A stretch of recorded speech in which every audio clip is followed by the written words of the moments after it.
Hello everyone, मैं मनोज कुमार और आप देख रहे हैं online class of social science.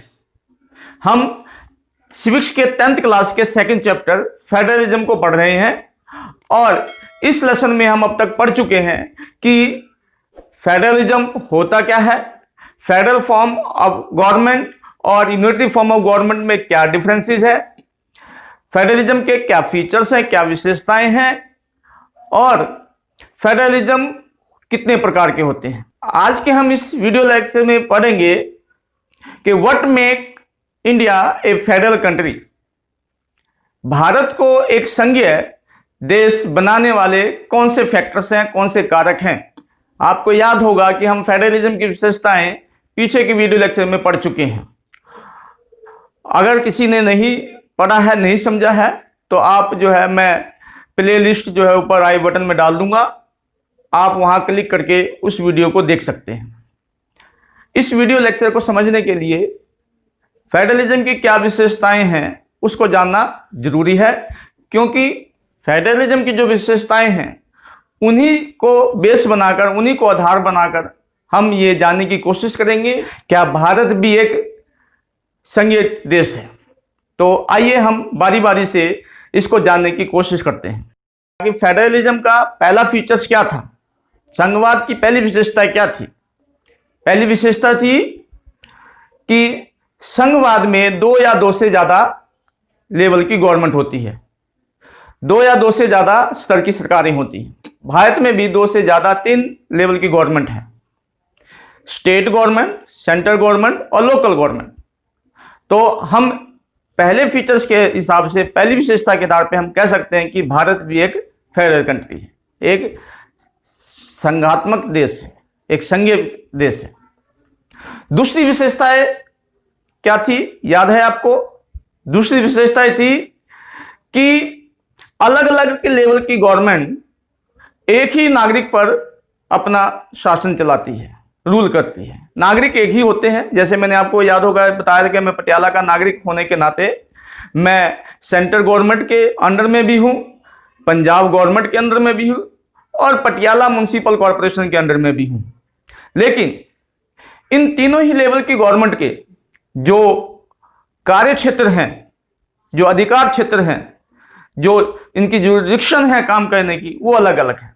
खास तौर पर कानून बनाने की शक्ति, कानून बनाने का पावर, प्रशासन चलाने का पावर और टैक्स लगाने की जो पावर है, वो तीनों ही लेवल की गवर्नमेंट के अलग अलग है। तो इस आधार पर भी हम कह सकते हैं कि भारत में ये सब चीजें मौजूद हैं जो कि एक संघीय देश होने के लिए चाहिए।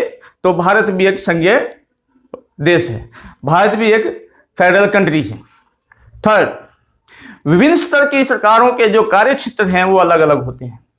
जो जुरिडिक्शन है, उनके काम करने, कौन से काम किस गवर्नमेंट का है, ये भी अलग अलग है।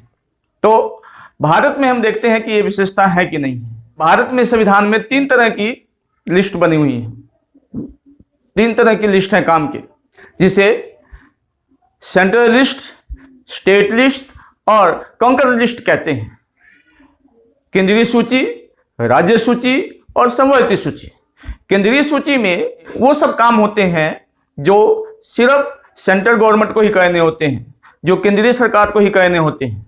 जैसे income tax, railway, foreign affairs, ये सब जो मामले हैं वो सेंट्रल गवर्नमेंट के कार्य क्षेत्र में आते हैं, अधिकार क्षेत्र में आते हैं। स्टेट लिस्ट में जो भी काम मेंशन हैं, जो भी लिखे गए हैं, वो सारे स्टेट गवर्नमेंट के, एग्रीकल्चर से संबंधित, इरिगेशन से संबंधित, ये जो काम है ये सारे स्टेट गवर्नमेंट के हैं। तीसरी लिस्ट में, समवर्ती सूची में, कुछ वो काम दिए गए हैं जो सेंट्रल गवर्नमेंट के अधिकार क्षेत्र में भी हैं और स्टेट गवर्नमेंट के अधिकार क्षेत्र में भी है। सेंट्रल गवर्नमेंट को भी करने होते हैं और स्टेट गवर्नमेंट को भी करने होते हैं। वो काम कैसे हैं, जैसे कि एजुकेशन है, हेल्थ है, फॉरेस्ट है, ये सब जो काम है वो कंकर लिस्ट में, समवर्ती सूची में रखे गए हैं। कुछ काम ऐसे भी हैं जो इन तीनों लिस्ट में से किसी के पास भी नहीं। तो उस स्थिति में क्या होगा? उस स्थिति में जो इन काम इन तीनों ही लिस्ट में नहीं है, अगर कोई ऐसा मामला आ जाता है, कोई ऐसा काम होता है, तो उसका कार्य क्षेत्र सेंट्रल गवर्नमेंट के अधीन होता है। सेंट्रल गवर्नमेंट ही कर सकता है उसको। जैसे कि जब हमारा संविधान बना था तो उस समय इंटरनेट, कंप्यूटर, सॉफ्टवेयर, इन सब से संबंधित जो काम हैं वो नहीं थे, तो तीनों ही लिस्ट में किसी में शामिल नहीं किया गया। लेकिन बाद में अब जो है इंटरनेट, सॉफ्टवेयर और कंप्यूटर आदि से संबंधित बहुत सारे ऐसे काम हैं जो कहीं पर किसी भी लिस्ट में मेंशन नहीं है, तो वो काम जो है वो सेंट्रल गवर्नमेंट को करने होते हैं। समवर्ती सूची में एक बात और आपको ध्यान रखना है, कई बार जो है स्टेट गवर्नमेंट और सेंट्रल गवर्नमेंट में कोई विवाद हो जाए काम को लेकर, सेंट्रल गवर्नमेंट जो कानून बना रहा है, स्टेट गवर्नमेंट जस्ट उसके अपोजिट कानून बना दे रहा है, तो ऐसी स्थिति में क्या होगा? ऐसी स्थिति में जो सेंट्रल गवर्नमेंट ने जो कानून बनाए हैं वही मान्य होगा।